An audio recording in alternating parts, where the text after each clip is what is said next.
Welcome back to the Suburban Protector podcast. I'm Mike Kneuer, and today I want to talk about something that comes up in almost every class I teach, usually near the end, usually a little sheepishly. Somebody hangs back after everyone else has packed up and asks, "Do I really need a gun safe?" What I've learned is that the question itself points in the wrong direction. The answer isn't about the safe. It's about two jobs that pull against each other, and if you don't understand that tension, no amount of shopping is going to help you. Job one is keeping that firearm away from everyone who should not have their hands on it. Your kids' friends, a guest, a contractor working in your bedroom while you're at the office, a burglar who kicks in your back door on a Tuesday afternoon. Job two is completely different. Job two is getting that firearm into your hand fast when you genuinely need it, at 2 a.m. In the dark, half awake, heart going like a hammer. Now think about that. Those two jobs are in direct conflict. A container that nails job one and fails job two isn't a home defense solution. That's just storage. And one that nails job two but fails job one, that's a nightstand drawer with a lid on it. Let's start with the law, because a lot of people are surprised by where the legal floor actually sits in Florida. Florida Statute 790.174 is the safe storage law. If you store or leave a loaded firearm on a property under your control, and you know, or reasonably should know, that a minor is likely to get access without a parent's permission, you have to keep it in a securely locked box or container, or secure it with a trigger lock. There's an exception when you're carrying it on your body, or when it's close enough to grab and use just as easily. 3 details surprise people. First, Florida defines a minor here as anyone under the age of 16, not 18, 16. Second, it applies to loaded firearms. And third, the criminal penalty only attaches when a minor gains access and then possesses or exhibits that firearm in a public place or in a rude, careless, angry, or threatening manner. It doesn't apply at all if the minor got the gun by breaking in. That's a second-degree misdemeanor. So read plainly, Florida law does not require you to own a gun safe. And I'm not telling you that as a loophole. I'm telling you because that statute was written to define the minimum threshold for criminal liability. It was not written as a guide for protecting your family. Those are two completely different documents. The consequences that should actually keep you up at night, a child getting hurt in your home, or one of your firearms being used in a crime. Those aren't what the statute is measuring. Treat the law as a floor you clear, not a standard you aim for. And I'm an instructor, not an attorney. Specific legal questions go to a Florida lawyer. All right, now let me address the pushback I hear most often, and I want to be fair, because the people who say it have usually thought it through. They'll tell me, "Mike, I just hide it really well. Top shelf of the closet, behind the books, taped under a dresser. Nobody knows but me." 2 problems. First, children are dramatically better at finding things than adults believe. More time, more curiosity, and a far more detailed map of that house than you have, because they've spent years exploring every corner of it while you were at work. A lot of parents have been absolutely certain a hiding spot was undiscovered right up until the moment it wasn't. The second problem is that burglars look in exactly the same places you'd think to hide something, because those places are obvious to somebody who does this for a living. Closet shelves, dresser drawers, nightstands, under the mattress. First stops on the tour, not the last. Concealment can be a useful layer on top of a locked container. A safe that isn't visible from your bedroom doorway is better than one that is. But on its own, hiding it is a hope, not a control. Now here's the part that actually changes minds, and almost nobody leads with it. Theft. Roughly 112,000 firearms were reported stolen nationally in 2022, and more than half were taken out of cars. Most often cars parked at the owner's own home. That's about 1 firearm stolen from a vehicle every 9 minutes, and the rate has roughly tripled since 2013. This is not somebody else's problem in somebody else's county. In Martin County, right up the road, deputies reported more than 40 gun thefts in 2023, most out of unlocked cars. Over in Tampa, 79% of vehicle burglaries that year involved unlocked vehicles, and 197 guns were taken from them. Sit with what those numbers describe. The dominant failure mode is not somebody defeating a gun safe. It's a firearm that was never secured at all, sitting in a center console, in a driveway in Stewart or Port St. Lucie, in a car whose doors weren't even locked. which means the most consequential storage decision most gun owners ever make has almost nothing to do with which safe they buy. It's whether the gun is in a container at all. That's the whole ball game. All right, let's talk products because there's a lot of noise here. Walk into any big box store and you'll see steel boxes labeled as gun safes, most carrying an RSC rating.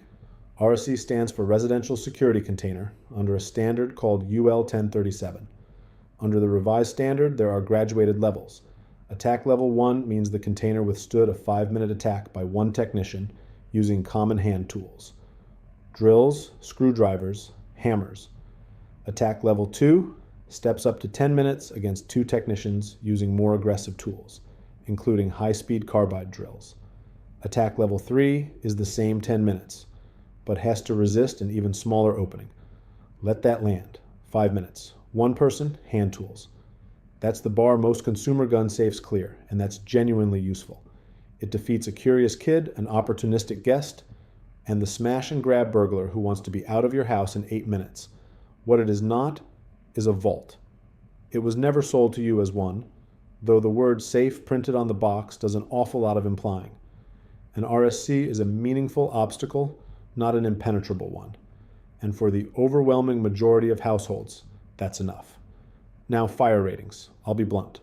Most fire stickers mean very little, because manufacturers commonly design their own fire tests and publish their own results. The only consistently independent measure is the UL Class 350 rating, which runs from 1 hour to 4. No UL Class 350, treat that fire claim as marketing rather than testing. And for most folks in Palm Beach County, fire is secondary to access control and theft anyway. So let's reframe the shopping problem. Stop thinking about picking a safe. Start thinking about covering situations. Most well-organized households end up with more than one container, and that's normal. Category 1 is the full-size RSC. That's for the collection. Rifles, shotguns, handguns, not in defensive rotation, plus documents and valuables. Buy it once, bolt it down, rarely open it. And buy bigger than you think you need because everybody underestimates.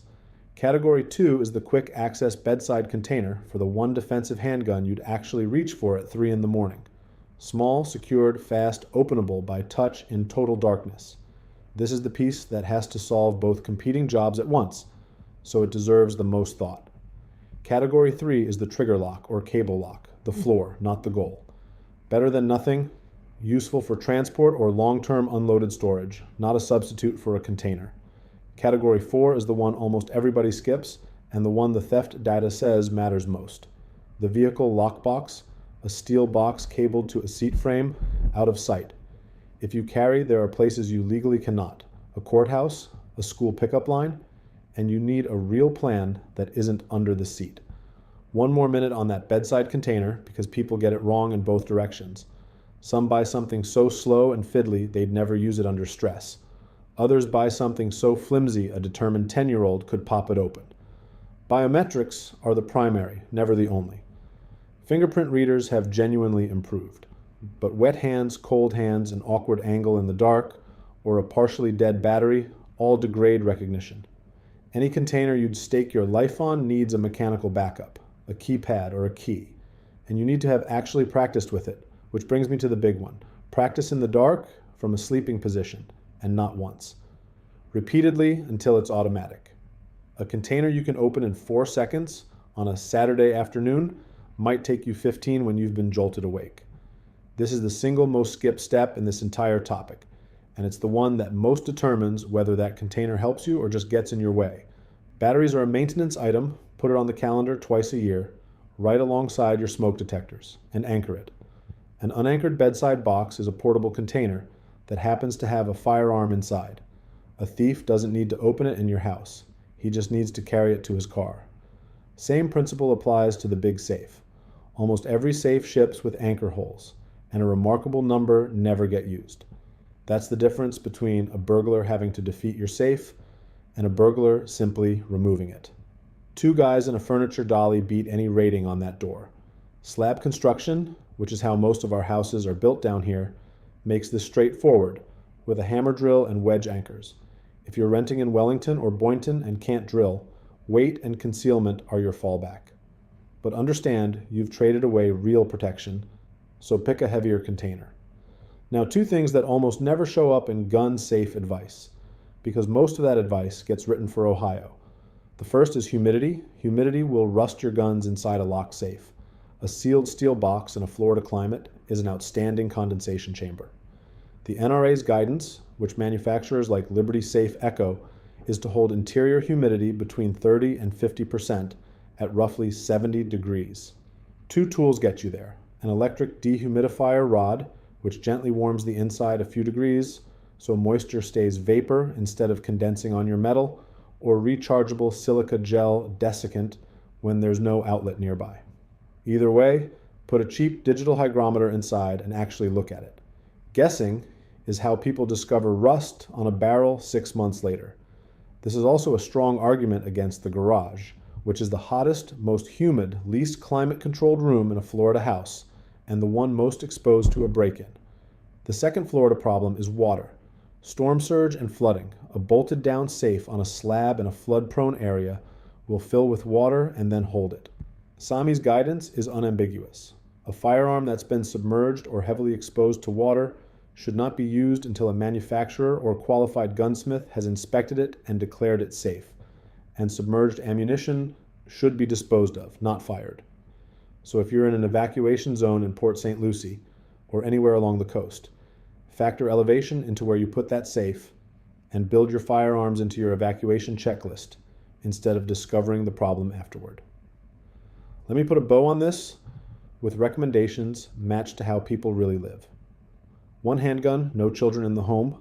A quality quick access bedside container with both biometric and keypad redundancy anchored. Add a vehicle lockbox if you carry. 1 or 2 firearms with children in the home. Same bedside container, plus a locked container for anything not in defensive rotation. And have the conversation with your kids too. Curiosity beats a lecture, and locks eventually fail. A growing collection, a bolted down full-size RSC with humidity control, plus a separate quick access container for the defensive handgun. Don't make your bedside gun live in the big safe because you'll stop locking it. Renting or can't drill, the heaviest container you can reasonably manage, concealed, cabled to something structural where possible. Here's where I want to land this. The best gun safe for home defense is the one that fits how your household actually operates, and that you can open without thinking when it counts. And that last part isn't something you can purchase. That's practice. We spend real time on this with students in Boynton Beach and all across Palm Beach County, because the gap between owning a container and being able to use one under stress is a lot wider than almost anybody expects. It's the same principle behind every other fundamental we teach. Your equipment sets the ceiling.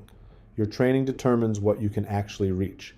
If you want help thinking through storage for your specific home, or you want to build the habits that make a quick access container genuinely fast, give me a call at 561-213-2974 or send me an email at mike@suburbanprotector.com. Thanks for listening. Stay safe, keep training, and I'll talk to you next time.